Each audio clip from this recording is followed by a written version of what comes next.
राधे राधे। हरे कृष्णा। ओम नमो भगवते वासुदेवाय। इससे पहले का अध्याय सुनने के लिए आप सभी का दिल से आभार। आज सुनिए आगे की पावन कथा। शौनक आदि 88,000 ऋषियों ने श्री सूत जी से पूछा, हे सूत जी, आप महाभारत का दिव्य ज्ञान सुनाने वालों में श्रेष्ठ हैं। पुरुषोत्तम भगवान के सेवन से राजा दृढ़ध्वना को शोभायमान राज्य, पुत्र आदि कैसे प्राप्त हुए और वह पतिव्रता स्त्री किस प्रकार प्राप्त हुई? साथ ही योगियों को भी दुर्लभ भगवान के लोक को उन्होंने कैसे प्राप्त किया? हे प्रभु, आपके मुख कमल से बार बार कथा सार सुनने वाले हम लोग मानो अमृत का पान कर रहे हों, फिर भी इस कथा अमृत से हमारी तृप्ति नहीं होती। इसी कारण कृपया करके इस पुरातन इतिहास को विस्तार पूर्वक सुनाइए। हमारे महान भाग्य से ही श्री ब्रह्मा जी ने हमें आपके दर्शन कराए हैं। तब श्री सूत जी कहने लगे, हे विप्र लोगों, सनातन मुनि नारायण ने इस पुरातन इतिहास को नारद जी के सम्मुख कहा है। अब वही पावन कथा मैं आप लोगों को सुनाता हूँ।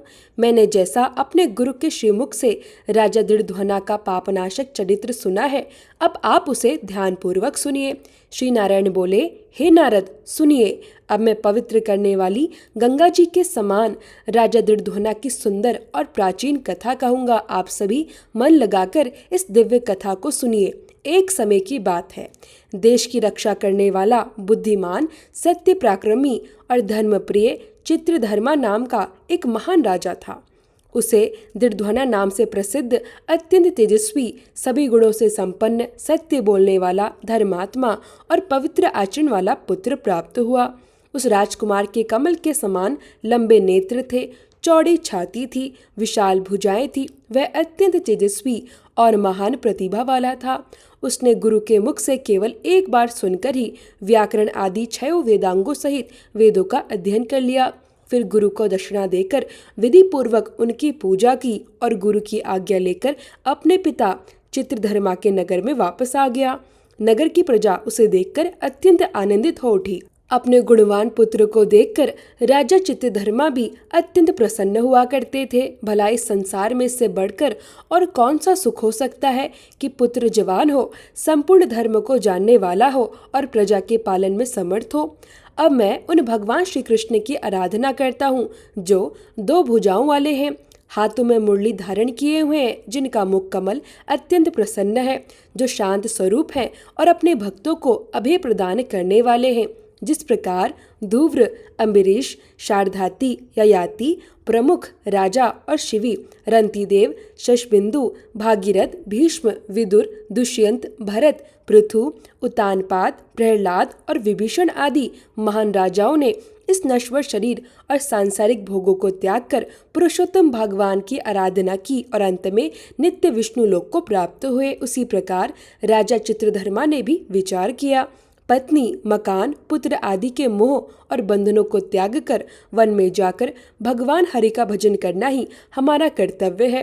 ऐसा मन में निश्चय करके उन्होंने समर्थ राजा दृढ़ध्वना को राज्य का भार सौंप दिया। फिर स्वयं विरक्त होकर शीघ्र ही पुलह ऋषि के आश्रम को चले गए। वहां पहुंचकर उन्होंने सभी कामनाओं का त्याग कर दिया।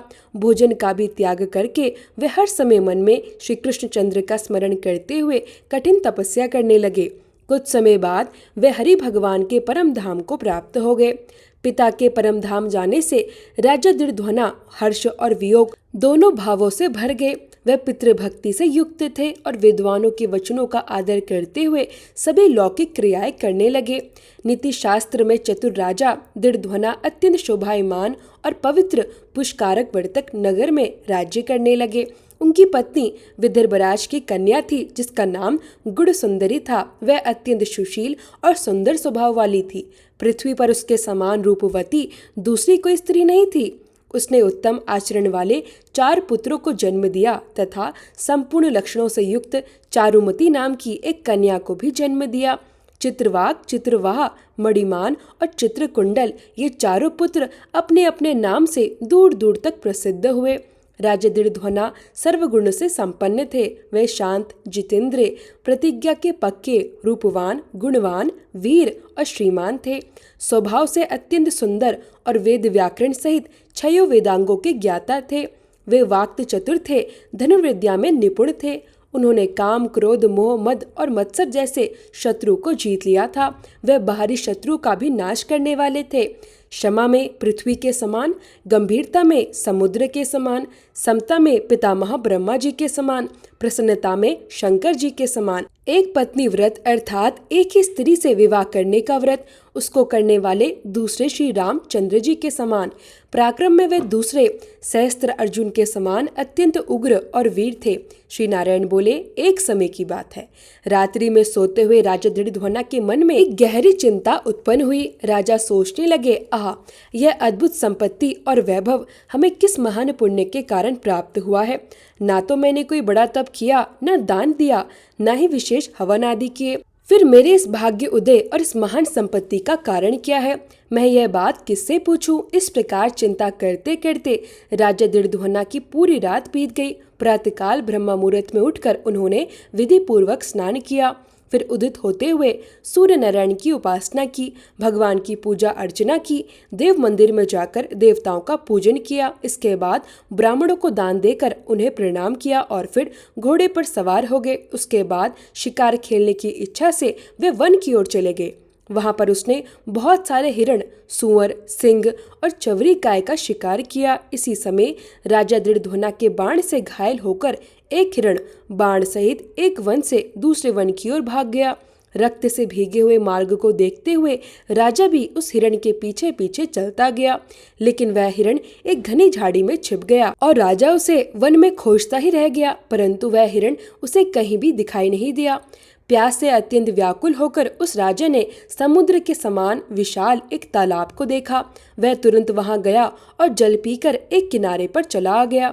वहीं पर उसने घनी छाया वाले एक विशाल वट वृक्ष को देखा। उस वृक्ष की जटा में घोड़े को बांधकर राजा वहीं विश्राम करने बैठ गया। तभी तुलना रहित मनुष्यवाणी बोलने वाला एक तोता वहां प्रकट हुआ।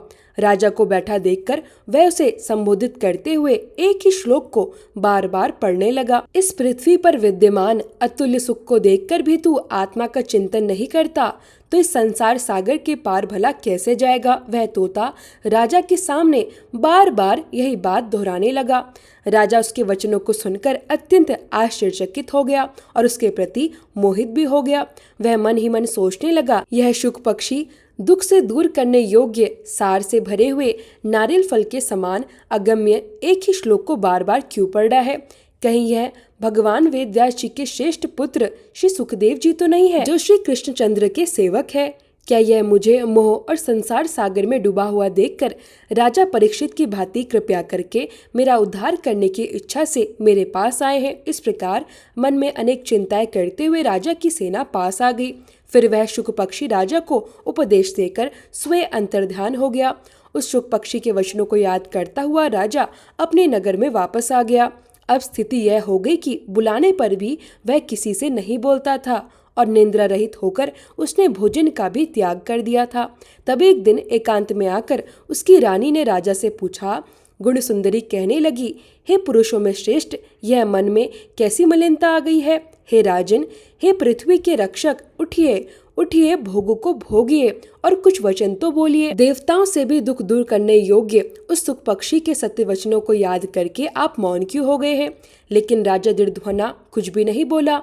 पति के दुख से अत्यंत पीड़ित होकर वह रानी भी लंबी लंबी सांस लेने लगी, परंतु अपने पति की चिंता का कारण जान नहीं सकी। इस प्रकार चिंता में मग्न राजा का बहुत समय बीत गया, लेकिन संसार सागर से पार करने वाला कोई भी उपाय उसे दिखाई नहीं दे रहा था। तब नारद जी बोले, इस प्रकार चिंता करते हुए पृथ्वीपति राजा दृढ़ध्वना का आगे क्या हुआ? हे प्रभु, वह कथा मुझे सुनाइए, क्योंकि निर्मल वैष्णव चरित्र का थोड़ा सा भी श्रवण कर लिया जाए तो सभी पापों का नाश हो जाता है। तब नारद मुनि के पूछने पर भगवान नारायण जी ने जो कुछ कहा उसका अद्भुत वृतांत आप सभी अगले अध्याय में सुनेंगे। अगर यह वीडियो अच्छी लगी हो तो प्लीज वीडियो को लाइक करें।